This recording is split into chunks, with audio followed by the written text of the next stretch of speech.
What You Need to Know Before Watching Love is the Devil, which is a great film, and I suggest it to everyone. But I think that it needs somewhat of an introduction before watching it to fully make sense and to really show you how wonderful it is that this time in Francis Bacon's life could be somehow recreated and put on film.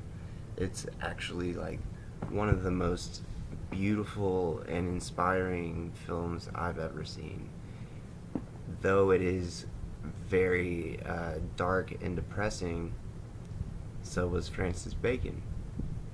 Uh, just a little history about Francis Bacon, and I'm sure people, if you're watching this video, you probably know a little bit about him. But Francis Bacon,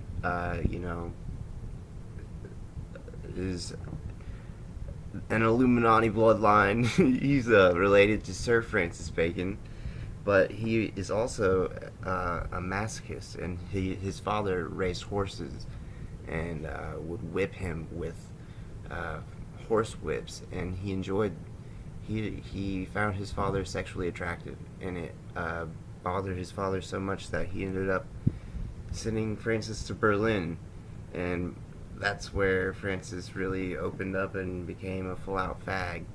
And you know, uh, Berlin was a very progressive place in his during his youth, and you know he just to get on with it and to skip forward so the movie makes sense.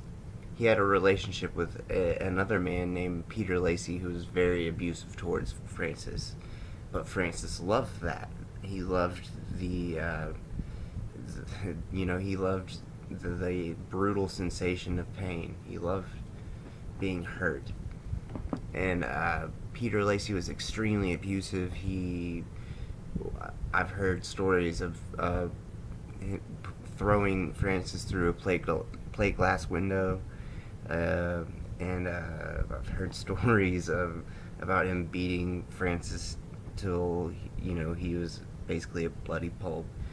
But Francis loved this and stays with these types of individuals that treat him badly. But Peter Lacey ended up killing himself, I guess, realized how much of a bastard he was, how much of an insane bastard fuck he was, and killed himself. And I think that was very hard for Francis.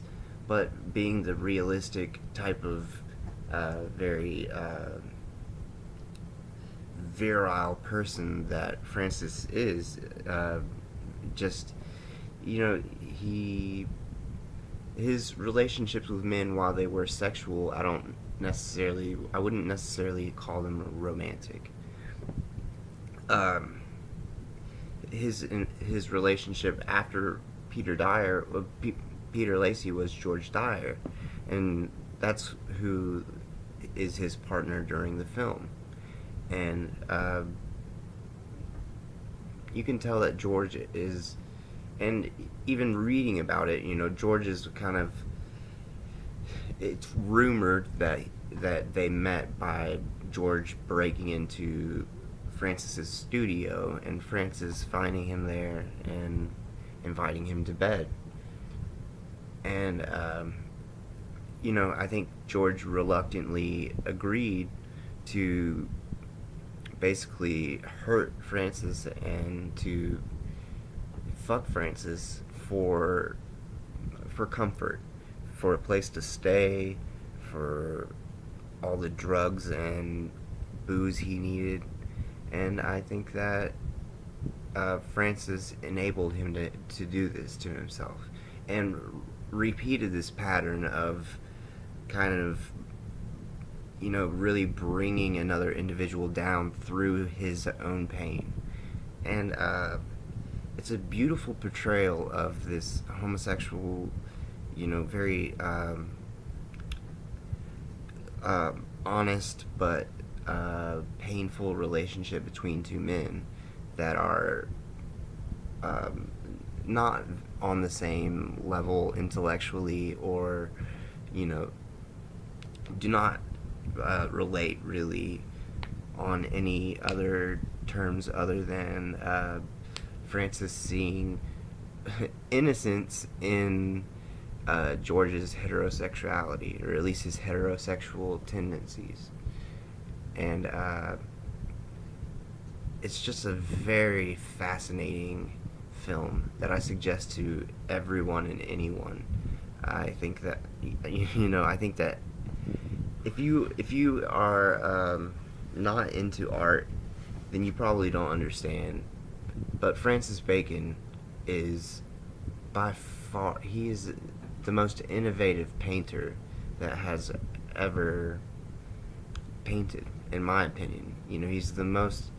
He's like if you took Cezanne and Dali and mixed them into like one really fucked up, super queer, like uh, punching bag. That's Francis Bacon, and it's hard to look at, but the best art, I think, is hard to look at. If you look at those triptychs of George that were in the Grand Palais, that are, I think they're in the Tate now, but if you look at those triptychs of George, the lighter ones, not after he had died, and Francis painted the red triptychs of George in the bathroom, slumped over the toilet, in different positions. Not that triptych, but the one of him sitting in a chair. It's very light in color. It's like light grays. I'm colorblind, but you can tell there's like purplish hues throughout his physique, and it's a very like beautiful, yet honest portrayal of someone that hurts him, and that he derives pleasure out of. It's a very complicated aesthetic to capture, but Francis does it so well, and so it's just so accurate in his portrayal um, of homosexual angst, I guess is what I would call it. And if you have any type of interest in homosexual angst, then you will love this film. This film is absolutely, it's incredible, and I hope that a billion people will end up buying the film and watching it 100 times, because it deserves it deserves the DVD revenue, I guess.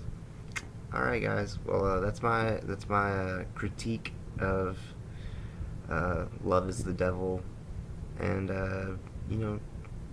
Francis had a hard life, and he treated the people around him as well as I think he could. Because I mean, if you can't treat yourself well enough to not let someone burn you with cigarettes and throw you through plate glass windows, how can you treat anyone really? How can you really be concerned with anyone else's emotions?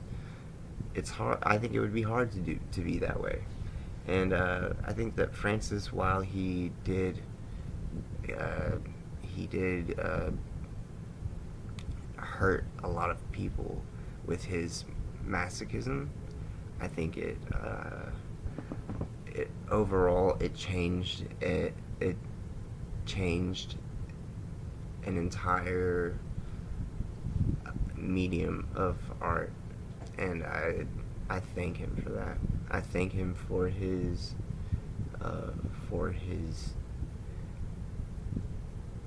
sacrifices, in because if you ever want to see true horror and pain and just suffering, check out Francis Bacon's artwork. Check out Crucifixion. I think it's 1945. Not that one, but Crucifixion 1965 is an incredible painting. Just his work is absolutely gory and disturbing, yet so uh, relatable. And you see it, and it's like hard to look at, but it's hard to look at because it's familiar. And I just want to leave you with that thought.